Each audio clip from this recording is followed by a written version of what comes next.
మీరందరూ బాగున్నారు కదండి. సో దేవుని కృపలో, దేవుని దయలో మనము జూన్ నెలలోకి మరి 5 నెలలు ఆయన కృపలో మనం భద్రపరచబడి 6వ నెలకి ఎంట్రీ అయ్యామండి. ఈ నెలంతా దేవుడు మనకి ఆయన రెక్కల కింద ఆయన మనకు ఆశ్రయంగా క్షేమం, సమాధానం మనకి, మన కుటుంబాలకి ఇవ్వనుగాక. హల్లెలూయా, హల్లెలూయా. చిన్న ప్రార్థన చేసుకుందామండి. స్తోత్రం, స్తోత్రం, స్తోత్రం, స్తోత్రం. మహోన్నతుడ, మహాగణుడ, పరిశుద్ధుడు అయిన తండ్రి, జీవం గల దేవ, జీవాధిపతి, నిన్న నేడు నిరంతరం ఏకరీతిగా ఉన్న దేవ, కృపా సత్య సంపన్నుడ, స్తోత్రార్హుడైన దేవ, సకల ఆశీర్వాదముల కారణభూతుడైన తండ్రి, ఇదిగో తండ్రి జియోన్ ప్రేస్ సాంగ్స్లో నా ప్రభా నేను ఇదిగో తండ్రి మీకు మహిమకరంగా అయ్యా అనేకులకి నైనా వీక్షిస్తున్న వారిని నైనా దీవించండి, ఆదరించండి. నా నోటిని బూరగా వాడుకోండి తండ్రి. నైనా ఇది నేను నడిపిస్తున్న జియోన్ ప్రేస్ సాంగ్స్ని నడిపిస్తున్న నాయకుల్ని దీవించండి, ఆశీర్వదించండి. అనేకులకు ఆశీర్వాదకరంగా, వారి తరములకు ఆశీర్వాదకరంగా వారిని నిలబెట్టుకొని మీరు వాడుకోమని ఇస్తున్నాం నడిపించు. అలాంటి వారందరికీ నేను వారు కల్పించిన ఈ సదవకాశం బట్టి నా ప్రభా నీ జీవవాక్కు పంపి నా ప్రభా అనేకులకి నీ వాక్కు పంపి ప్రతి ఒక్క ఆత్మని ఇదిగో తండ్రి బాగుపరుస్తున్న విధానం బట్టి వందనాలు, స్తోత్రములు. ఇక్కడ నేను మహిమకు పరచబడ్డం కాదు, నేను గొప్పతనం కాదు, కానీ ప్రభా నా నోటిని బూరగా మీరు ఆత్మదేవ వాడుకొని మీరు మహిమ పొందమని అన్ని విషయాల్లో మీకే సమస్త మహిమ గంత ప్రభావాలు చెల్లిస్తూ నన్ను నేను తగ్గించుకుంటూ నీ నామాన్ని హెచ్చిస్తూ యేసు నామన వేడుకొని కూర్చున్నాను తండ్రి. ఆమేన్, ఆమేన్. ప్రైజ్ ది లార్డ్ అండి. మరి హల్లెలూయా. మరి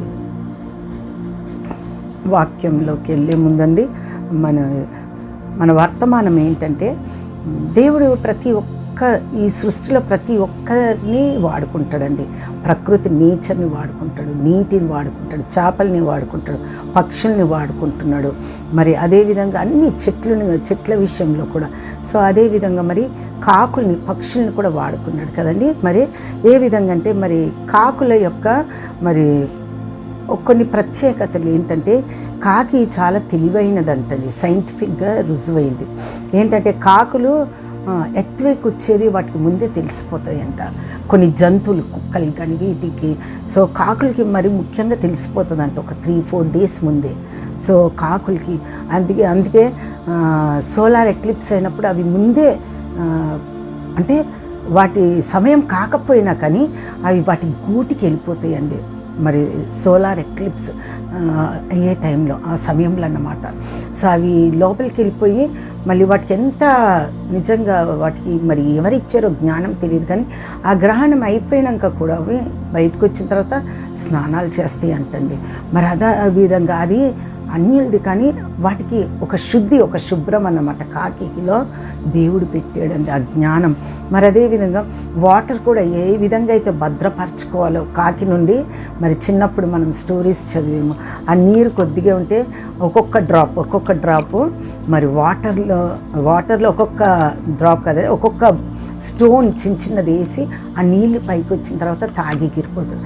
అదేవిధంగా ఇప్పుడు కూడా మా ఇంట్లో కూడా అన్నమాట వాటర్ పిట్ అని ఒకటి ఉంటుందండి. దాంట్లో మున్సిపల్ ట్యాప్ వేసుకోవాలంటే రెయినీ వాటర్ ఖచ్చితంగా మనము భద్రపరచుకోవాలన్నమాట. గుంట తవ్వి వాటిని పెట్టుకోవాలి. సో అలాగా సైంటిఫిక్గా కాకి ద్వారా మానవుడు కొన్ని తెలుసుకుంటున్నాడు అన్నమాట. ఇంకో కాకి ఏంటంటే మొట్టమొదటిగా ఇంకొకటి ఏంటంటే దాని లక్షణం ఏంటంటే ఎర్లీ మార్నింగ్ అండి, ఎవరు లెగక ముందే అది 3 o'clock లేచి కావు అంటది అన్నమాట. సో ఎక్కడన్నా అంటే మంచి చెట్లున్న ఇండ్లలో చూస్తే, పెద్ద చెట్లు కొంచెం స్థలం ఉన్న దగ్గర చూస్తే కాకి మీరు అబ్జర్వ్ చేస్తే తెలుస్తుంది, పొలాల వైపు అన్నమాట. సో అది ఎర్లీ మార్నింగ్. మరి మాది మనకి చాలా ఏ విధమైన మంచి సమయం అండి, దేవుని సమయం. మొట్టమొదట దేవునికి ఇచ్చే సమయము 3 to 5. హల్లెలూయా. మరి నేను లేచి కాకిలాగా మనం ప్రార్థన చేస్తున్నామండి. కాకి మాత్రం వెంటనే ఆ సమయంలో 3 o'clock లేచి తర్వాత ఆ సమయంలో 5 అయ్యే లోపల అది స్నానం చేసేస్తుందంటండి. ఏదో కాలువలోనో గుంటలోనో వెళ్ళి మరి స్నానం చేస్తుందంట. మరి అది ఇంకొకటి మూడో లక్షణం ఏంటంటే అది కాకి మరి దాని దాంపత్య జీవితము మరి చాలా రహస్యంగా ఉంటుందంట. మరి చాలా రహస్యంగా ఉంటుంది. మరి ఇంకొకటి ఏంటంటే 4వ రకంగా కాకి తన పిల్లల్ని పోషిస్తుందండి. మరి ఈ కాకిలో ఉన్న ఈ లక్షణాలు మనుషులకు ఉన్నాయా మనం ఒకసారి పరీక్షించుకుందామండి. సో కాకి ఎంతో ప్రత్యేకతగా కనిపిస్తుంది దేవుని.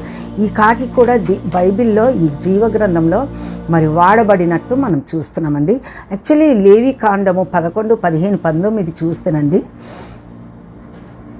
పక్షులలో వీటిని హేయంగా ఎంచవలెను, వీటిని తినవద్దు, ఇవి హేయములు.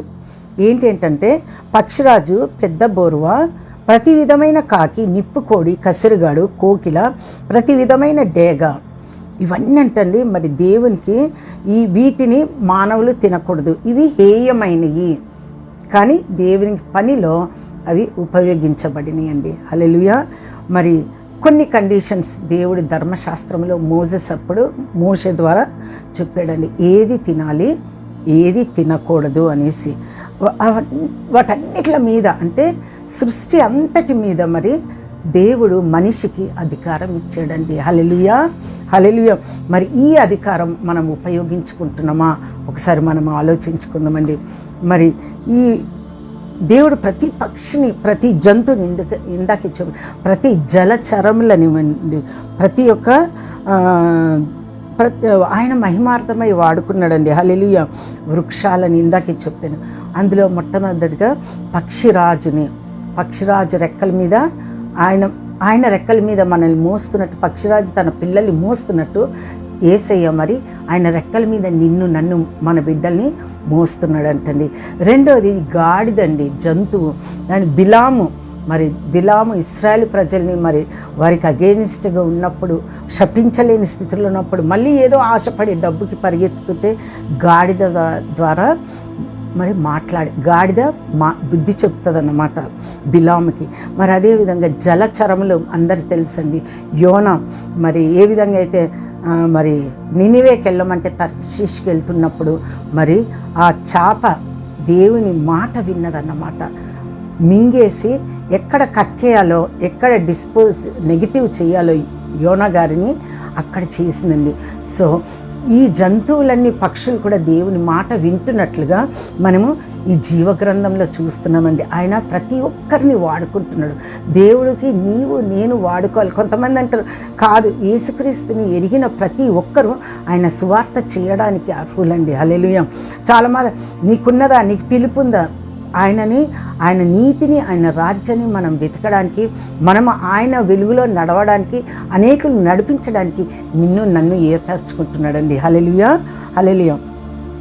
మరి ఈ కాకిలో మొట్టమొదటి కాకి దేవునిపై ఆధారపడిన కాకిని మనం చూద్దామండి. లూకా 12:24. కాకుల సంగతి విచారించి చూడిని, అవి విత్తవు కోయవు, వాటికి గరిసె లేదు, కొట్టు లేదు, అయినను దేవుడు వాటిని పోషించుచున్నాడు, మీరు పక్షుల కంటే ఎంతో శ్రేష్ఠులు. మరి ఈ కాకిని చూసినప్పుడండి ఇది దేవుని మీద ఆధారపడి, దానికి ఏదీ లేదండి, మనకన్నీ ఉన్నా కానీ ఏదో లేదని మనం నిస్పృహలో వెళ్ళిపోతాం, నిరాశలో వెళ్ళిపోతాం, బాధలో వెళ్ళిపోతాం. కానీ ఈ కాకికి ఏమీ లేకపోయినా కానీ దేవుని మీద ఆధారపడి ఉన్నదండి. హల్లెలూయా. మరి కాకులు దేవునిపై నిత్యం ఆధారపడి మరి ఉన్నప్పుడు మానవుడు మాత్రము నిర్లక్ష్యంగా తన మీద తన నమ్మకంతో ఉంటున్నాడు, తన మీద తను బంధువుల మీద ఆధారపడుతున్నాడు, ఎవరో చేస్తారని ఆధారపడుతున్నాడు, బ్యాంక్స్ మీద ఆధారపడుతున్నాం, మరి అనేకమైన వాటి మీద మనము ఆధారపడతాం కదండి. ఎక్కువగా స్నేహితుల మీద, లోకస్తుల మీద, బంధువుల మీద, కాస్త డబ్బులు ఉన్నోళ్ళ దగ్గర మీద, పేరు ప్రఖ్యాతలు ఉన్నోళ్ళ మీద వాళ్ళు ఏమన్నా సహాయం చేస్తారు, ఎవరు చేయరండి. దేవుడు తప్ప ఎవరు మన మొర ఆలకించరు, కానీ ఒక్క దేవుడు తప్ప ఎవరు ఆలకించరండి. హల్లెలూయా.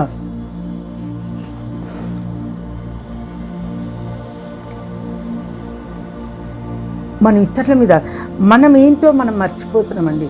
మనము ఆయన కంటి పాప అయి ఉన్నాం, ఆయన రూపంలో మనం ఉన్నాం. మన హృదయం తెరిచి ఆయన యుద్ధకు వచ్చి దీనత్వంలో మనం మనల్ని మనం తగ్గించుకొని బ్రతిమలాడినప్పుడు దేవుడు మన కార్యంలో తప్పకుండా చేస్తాడండి.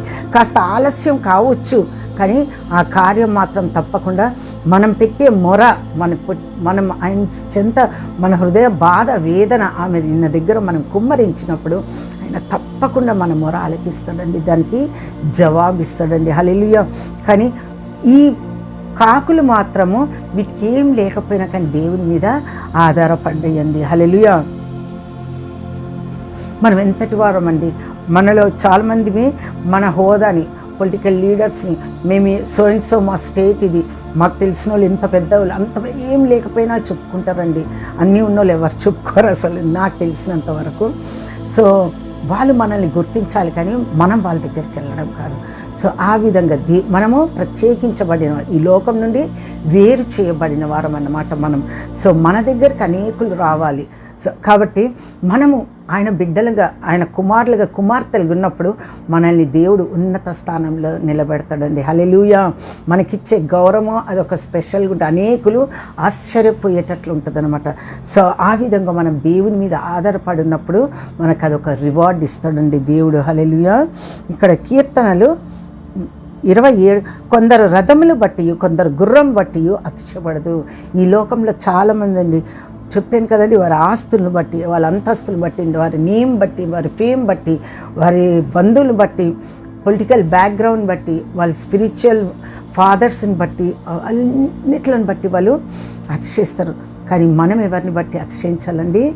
మరి భూమి ఆకాశంలో సృష్టించిన సృష్టికర్త అయిన యెహోవా ద్వారానే మనము అతిశయించగలుగుతామండి. హల్లెలూయా. మనం ఇంతలో ఉండి అంతలో మాయమైపోయే ఒక వాటర్ వేపర్ లాంటి వాళ్ళమి. ఏమి ఒక మానవుని ఆధారం చేసుకుంటే వ్యర్థం అండి. దేవుణ్ణి, ఆయనను ఆశ్రయించినప్పుడు మన కార్యములు, ఆయన మీద ఆధారపడినప్పుడు మన కార్యములు జరుగుతాయండి. మనం ఎల్లప్పుడూ దేవునిపై ఆధారపడి ఈ కాకులు పక్షులు ఉంటున్నప్పుడు మనం ఇంకా ఎంతగా ఆయన మీద ఆనుకొని ఉన్నప్పుడు అంట మనకి పూర్ణ శాంతి గలవానిగా మనల్ని దేవుడు చేస్తాడంటండి. హల్లెలూయా. మత్తయి 6:25, 27, 34 చూస్తానండి. ఏమి తిందుమని చింతపడకుడి. మత్తయి 6, ఏం తింటామో, ఏం తిందుమో, ఏం తాగుదుమో, ఏం ధరించుకుందామో అని చింత చాలామందికి ఉంటుంది. అయ్యో వచ్చే నెల అలాగో, ఈ నెల ఎలా గడుస్తుందో, ఏదైనా కానీ పక్షులకి ఇవేమి లేకపోయినా కానీ తిండి విషయంలో ఆశించట్లేదు అనమాట. ఏమి తిందుమని, మరి ఏమి తాగుదామని చింత, ఏమి ధరించుకుందామని చింత, అలాంటి చింత అంటండి తీసివేయాలంటండి. మరి మత్తయి 6:33 చూసినప్పుడు అండి, కాబట్టి మీరు ఆయన రాజ్యమును నీతిని మొదట వెదుకుడి, అప్పుడు అవన్నీ మీకు అనుగ్రహింపబడును. మరి మనం ఇలాగ చింత పడకూడదు, కానీ ఆయన మొదట ఆయన నీతి, ఆయన రాజ్యము మనం వెతికినప్పుడు అంటండి ఇవన్నీ మనకి ఆటోమేటిక్గా దొరికిపోతాయి అంటండి. హల్లెలూయా. మరి అదేవిధంగా మరి ఇక్కడ ఏమున్నదండి, దేవుని మీద ఆధారపడడం అంటే మన సొంత జ్ఞానం బట్టి కాదండి, మన సొంత టాలెంట్ని బట్టి కాదు, కానీ ముందు ఆయన నీతి, ఆయన రాజ్యాన్ని మనం వెతికినప్పుడు, ఆయన నీతిపరుడైన దేవుణ్ణి మనము కనుగొన్నాం కాబట్టి ఆయన రాజ్య వ్యాప్తి కొరకు మనము వాడబడాలండి. ఆయన నామాన్ని మనం ప్రొక్లెయిమ్ చేయాలి. ఎంతోమంది నశించిపోయేటోళ్ళు ఉన్నారు, వాళ్ళందరి కొరకు మనం ప్రార్థన చేయాలి. కేవలం ప్రార్థన చాలా పవర్ఫుల్ అండి. ఇక్కడ ప్రార్థన చేసినప్పుడు ప్రపంచాన్ని మనం కదిలించేవారంలాగా మనం ఉంటామంట. సో ప్రార్థన ద్వారా మనం అనేకులు దేవుని రాజ్యంలోకి రప్పించగలుగుతామండి. మరి ఇంకోటి, రెండో రకమైన కాకిని, మొదటిది దేవుని మీద ఆధారపడ్డ కాకిని మనం చూసాము. రెండవ రకమైన మొరపెట్టే కాకి అండి. హల్లెలూయా.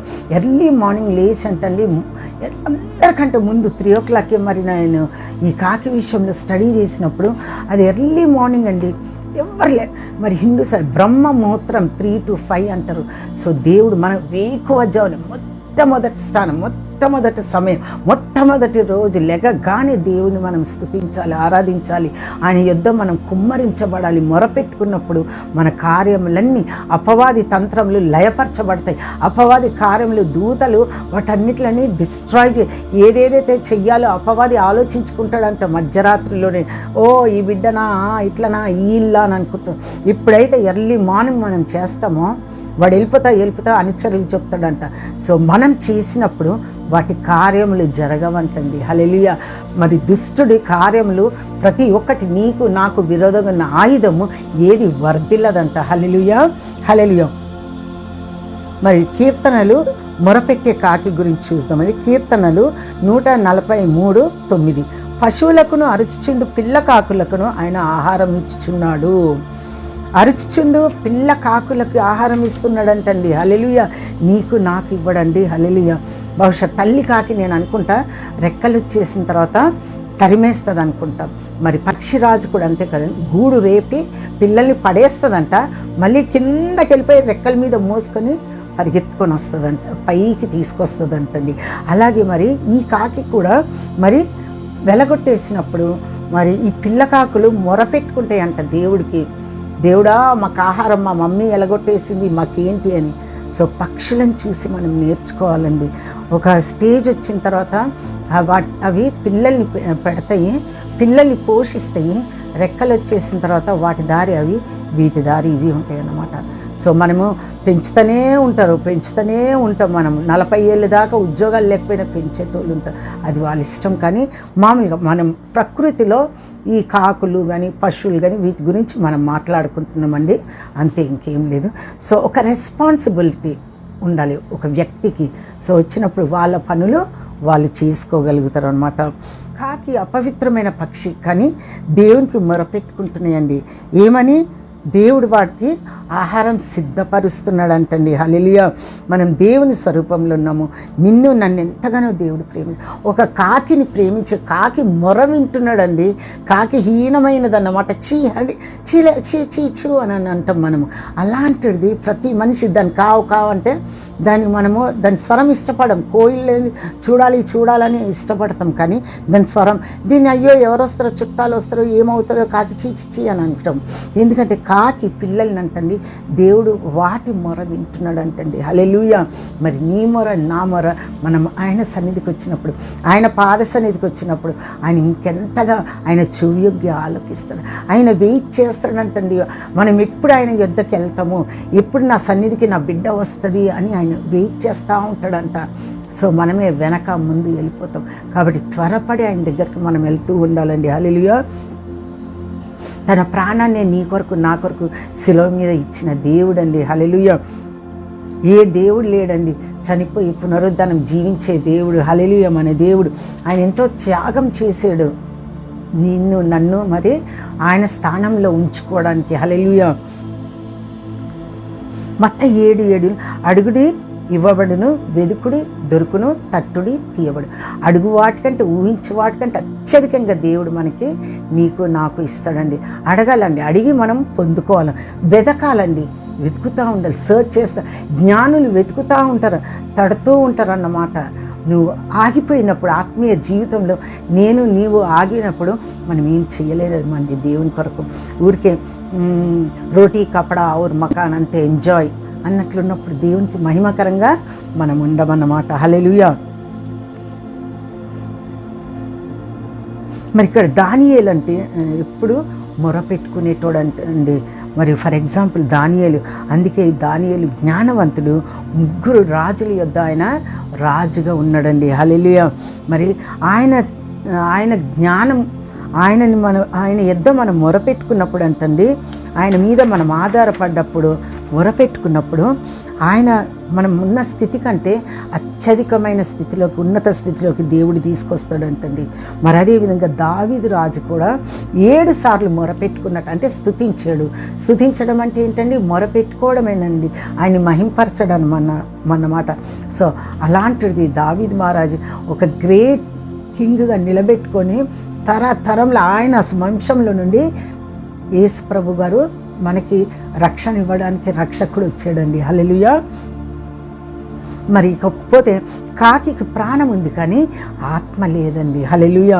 మరి నీకు నాకు ప్రాణ ఆత్మలు 2 ఉన్నాయండి. హల్లెలూయా. ఈ లోకయాత్ర ముగించిన తర్వాత మన ఆత్మ ఎక్కడుండాలో ఈ లోకంలోనే మనం నిర్ణయించుకోవాలండి. తర్వాత అని కాదు, చనిపోయిన తర్వాత మనం ఏమీ చెయ్యలేము. ప్రాణం ఉండగానే ఆయన కొరకు మనం ఏమన్నా చేయగలుగుతాం, ప్రాణం ఉండగానే మనం మొరపెట్టుకోగలుగుతాం, ప్రాణం ఉండగానే మనం ఏదన్నా పనులు ఆయన కొరకు మనం ఫలించే బిడ్డలుగా ఉండాలి. ఆత్మలో ఫలించే బిడ్డలుగా ఉన్నప్పుడు మనము భూలోకంలో మరి మెటీరియలైజ్గా మనము ఫలించగలుగుతామండి. హల్లెలూయా. ఒక సామెత ఉన్నది కదండి, అంటే మామూలుగా మనిషి వాన రాకడా ప్రాణం పోకడా, ఏ క్షణం మనం మన ప్రాణం పోతుందో మనకు తెలియదు. కాబట్టి మన మరణం ఎప్పుడు వస్తుందో మనకు తెలియదు. మొదటి మరణము ఏం పెద్ద హాని కాదండి, కానీ రెండో మరణం చాలా భయంకరం అండి. మరణంలో 2 మరణాలు ఉన్నాయండి. ఒకటి శారీరకమైన మరణం, 2 ఆత్మీయమైన మరణం. నీవు యేసుక్రీస్తుని తెలిసి కూడా నిర్లక్ష్యంగా ఉన్నప్పుడు మరి రెండో మరణానికి మనము పాత్రలం అవుతామండి. సో రెండో మరణానికి భయపడుతూ మనము దేవుని యందు భయభక్తులతోటి మనం జీవిస్తూ ఉండాలండి. హల్లెలూయా. అక్కడ మరి రెండో మరణంలో ఆత్మ మరణించినప్పుడు ఫలితం నరకం అండి. మరి ఆత్మలో మరణంలో మనము జీవింపజేయనప్పుడు మరి మనకు పరలోకం ఉంటుంది, రక్షింపబడతాము. మరి ఆత్మలో మరణించినప్పుడు నరకం మనకు ఉంటుందండి. అదేంటంటే అగ్ని ఆరదు, పురుగు చావదు, ఆత్మ నశించదండి, ఆత్మ జీవిస్తూ ఉంటుందన్నమాట. హల్లెలూయా. అందుకే మన దేవుడు ఆత్మ ఉన్న దేవుడు, జీవింపచేయి దేవుని యొద్దకి, ఆయన పాద సన్నిధిలోకి మనం వెళ్ళాలండి. సమయం ఉండగానే మరి రక్షింపబడాలండి. సమయం ఉండగానే రేపేమవుతుందో మనకు తెలియదు. నేడే రక్షణ దినం అండి. హల్లెలూయా. ఆయన సన్నిధిలోకి మనం వెళ్ళాలండి. హల్లెలూయా. మరి ఇర్మియా 33:3 చెప్పినప్పుడు, నాకు మొరపెట్టుము, నేను నీకు ఉత్తరం ఇచ్చేదను, గ్రహింపలేని గొప్ప సంగతులను, గూఢమైన సంగతులను నీకు తెలియచేస్తానని దేవుడు అంటున్నాను. మనం ప్రాణంలో ఉన్నప్పుడు ఇవన్నీ దేవుడు మనకి ఇస్తా అని అన్నాడండి. మరి కీర్తనలు 25, నీ ప్రార్థనలు అన్నీ యెహోవా సఫలపరచును. మనం ఏది ప్రార్థిస్తామో వాటన్నిట్లని దేవుడు అంటండి మనం అనుకుంటే దేవుడు వినట్లేదేమో అని, కానీ ఒక సమయం దేవుడు మనకి ప్రతిఫలము తప్పకుండా జవాబిస్తాడండి. హల్లెలూయా.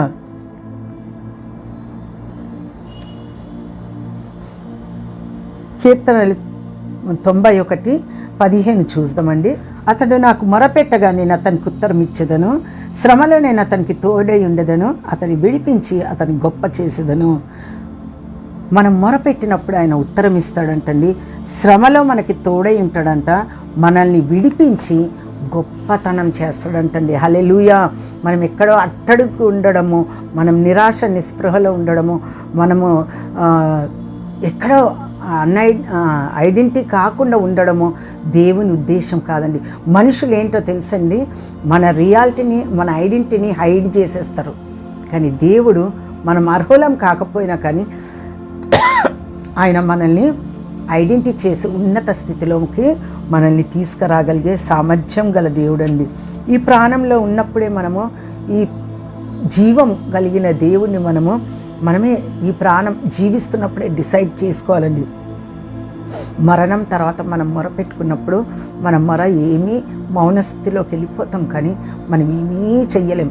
కాబట్టి మనము రెండవ మరణానికి పాత్రలు కాకుండా మొదటి మరణంలోనే జీవం పొందుకోవడానికి మనం ప్రయత్నిస్తామండి. ఇవన్నీ ఎందుకు మనం ఇంత శ్రమ పడుతున్నామంటే జీవం కొరకండి. హల్లెలూయా. కాకి పిల్లలు దేవునికి మెరపెట్టుకొని ఆహారం పొందుకుంటున్నట్టు మనం చూస్తున్నాం కదండి. దేవుడు వాటిని పోషిస్తున్నాడంట. నేను మొరపెట్టుకొని మరి మన బిడ్డల్ని అనేక ఆత్మల రక్షణ కొరకు మనము నడిపించాలండి. హల్లెలూయా. అనేకుల కొరకు మరి మనం ప్రార్థనా పరులుగా మారాలన్నమాట. మరి 3వ కాకిని చూసినప్పుడు మరి పోషించే కాకి అండి. ఇది దేవుని మాట వినే కాకి. 3వ కాకి మొదటి రాజులు 17:2-4 అండి. పిమ్మట యెహోవాకు అతని ప్రత్యక్షమై, నీవు ఇచ్చటి నుండి తూర్పు వైపునకు పోయి యోర్దానుకు ఎదురుగానున్న కేరీతు వాగు దగ్గర దాగి ఉండుము, ఆ వాగు నీరు నీవు తాగుదువు, అచ్చటికి నీకు ఆహారం తెచ్చినట్లు నేను కాకోలములకు ఆజ్ఞాపించుదనని అతనికి తెలియజేయగా. మరి ఇక్కడ చూసినప్పుడు మళ్ళీ మొదటి రాజులు 17:6 కూడా చూద్దామండి. అక్కడ కాకోలము ఉదయమందును రొట్టెను మాంసమును, అస్తమయమందు రొట్టెను మాంసమును అతని యొద్దకు తీసుకొని వచ్చిచుండెను. అతడు వాగు నీరు త్రాగుచు వచ్చెను. ఇక్కడ చూస్తానండి. మరి 3వ కాకి పోషించే కాకి దైవజనుణ్ణి, అదేవిధంగా దేవుని మాట విన్నదంటండి. కాకి ఇదో ఈ మాట విను అని అంటే నా ప్రవక్తకి ఓకే అని సరెండర్ అయిందంట. మరి నేను సరెండర్ అవుతున్నా, ఆయన మాట వింటున్నామా? ఒకసారి మనము ఆలోచించుకుందామండి. ఇక్కడ చూస్తే యాక్చువల్లీ కాకి గుణం ఏంటండి? దొంగ గుణం, దుడుకు గుణం. అది వచ్చి పిల్లల చేతిలో గబుక్కుని ఎత్తుకెళ్ళిపో. మనం ఏదైనా పెడితే మన ఇట్లా పెట్టుకుంటే అది తీసుకొని వెళ్ళిపోతుంది అన్నమాట. సో కాకి గుణము అలాంటిది, చిన్నపిల్లల దగ్గర నుండి ఎత్తుకెళ్ళిపోవడము. దొంగదండి కాకి, ఒక విధంగా చెప్పాలంటే దొంగది. చటుక్కని వచ్చి పట్టుకొని అది తీసుకొని వెళ్ళిపోతారు. అలాంటిది మరి దేవుని ఆజ్ఞ, దేవుని మాటకి లోబడి మరి ప్రవక్తని పోషించినట్లు మనం చూస్తున్నామండి. మరి దేవుని కార్యం ఎలాగంటే మరి ఆ ప్రవక్త ఏలియా ప్రవక్తకి ప్రొద్దున్న రొట్టె మాంసం, నాన్ వెజ్, అది అసలు నాన్ వెజ్ వదలదు, దానికి ఇష్టమైనదన్నమాట. సో కాకికి మాంసం అంటే చాలా ఇష్టం, కానీ ఆ మాంసం అది ఎంతో ఒబీడియంట్గా తీసుకొచ్చి ఇచ్చింది. అంటే తన్ను తాను నిగ్రహించుకుంది. నిగ్రహం కూడా మనం ఈ కాకిలో మనం మన జీవితంలో నిగ్రహం ఉందా? ఆశా నిగ్రహం చాలామందిలో చూస్తున్నానండి. వాళ్ళలో ఎక్కువ మనీ అండ్ లస్ట్ చాలా. సో దేవుని నామం పేరట వాళ్ళు ఎన్నో, అంటే నేను విమర్శించడం అని కాదు, కానీ సాధారణంగా ఎక్కువ మనీ బిజినెస్ లాగా చేస్తున్నారండి. సో కాబట్టి మరొక కాకి అండి, మాంసము అది తినేది, అది అసలు దానికి చాలా ప్రీతికరము. మరి ఒబీడియంట్ అయ్యి తనకు తాను నిగ్రహించుకొని మరి తీసుకొచ్చి ప్రవక్తకి మరి పోషించిందండి. ప్రొద్దున్న సాయంత్రం మరి ఆ వాగులో నీరు తాగుతూ ఏలియా గారు మరి ప్రవక్త గారిని పోషించిందండి, అందించింది, పోషించింది. మరి నీవు నేను మరి దేవుని మీద ఆధారపడే కాకిలాగా ఉంటున్నామా? అదేవిధంగా మొరపెట్టే కాకిలాగా ఉంటున్నామా? మరి అదేవిధంగా పోషించే దేవుని మాట వినే కాకిలాగా మనం ఉంటున్నామా? కాకిలో ఇన్ని మర్మాలు దాచిపెట్టాడండి దేవుడు. హల్లెలూయా. మరి ప్రతి ఒక్క దేవుడు తన సృష్టిని కూడా వాడుకున్నాడండి తన సేవార్థమై. హల్లెలూయా. మరి ఈ కాకి మరి ప్రవక్తని, తన దాసుని, దేవుని మరి ప్రవక్తని పోషించిందండి. మరి బైబిల్లో జీవగ్రంథంలో రాసిందండి, నేను చెప్పడం కాదు, జీవగ్రంథంలో రాసింది.